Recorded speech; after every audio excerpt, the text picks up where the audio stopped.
बिहार की भोजपुरी अभिनेत्री या यूं कहे भोजपुरी शेरनी अक्षरा सिंह के खिलाफ हुआ गैर जमानती वारंट जारी, जिसमें भोजपुरी अभिनेत्री अक्षरा सिंह हो सकती हैं गिरफ्तार। जी हां दोस्तों, आपने बिल्कुल सही सुना, अक्षरा सिंह हो सकती हैं गिरफ्तार। आपको सब बताएंगे, लेकिन उससे पहले चैनल को प्यारा सा लाइक शेयर कर दीजिए और सब्सक्राइब के बटन को जरा तेजी से हिला दीजिए। तो आपको बताते चलें, भोजपुरी इंडस्ट्री को ऊंचाइयों पर पहुंचाने में अक्षरा सिंह का बहुत बड़ा योगदान रहा है। अक्षरा सिंह अपने आप में ही एक ब्रांड है। अक्षरा सिंह का फिल्म में होना ही फिल्म को सुपर डुपर हिट बना देता है।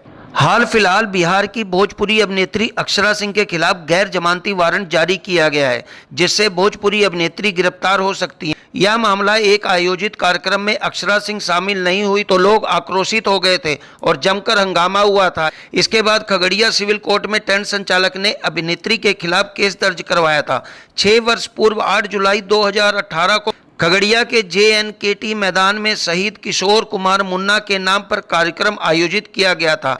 इस कार्यक्रम के लिए आयोजक शुभम कुमार के द्वारा अभिनेत्री अक्षरा सिंह को बुलाया गया था। इस कार्यक्रम के लिए अभिनेत्री को लाखों रुपए एडवांस में दिए गए थे, जिसके बाद वो कार्यक्रम में नहीं आई, जिसके बाद आक्रोशित लोगों ने जमकर हंगामा किया था। बताया जाता है इस कार्यक्रम के लिए आयोजकों की तरफ से भारी भरकम बुकिंग की गई थी, जिसका पैसा शहीद के परिवार को मिलने वाला था। इस मामले में शुभम कुमार की तरफ से कोर्ट में परिवाद दायर करने वाले अधिवक्ता अजिताभ सिन्हा ने बताया कि गैर जमानती वारंट 6 सितंबर को जारी हुआ है। अधिवक्ता अजिताभ सिन्हा ने बताया कि कोर्ट से वारंट अभिनेत्री अक्षरा सिंह के पटना और मुंबई पते पर भेजने की अपील उनकी तरफ से की गई थी, जिसे न्यायालय ने स्वीकार कर लिया है। उन्होंने कहा कि अगर वह खगड़िया न्यायालय में आत्मसमर्पण नहीं करेंगी तो पुलिस इनको गिरफ्तार कर न्यायालय के समक्ष प्रस्तुत करेगी। वेल दोस्तों, क्या सच में भोजपुरी शेरनी कही जाने वाली अक्षरा सिंह हो जाएंगी गिरफ्तार या हो जाएगी उनकी जमानत? कमेंट सेक्शन में जरूर बताएं और इस तरह की वीडियोज के लिए हमारे चैनल को लाइक शेयर सब्सक्राइब करना ना भूलें।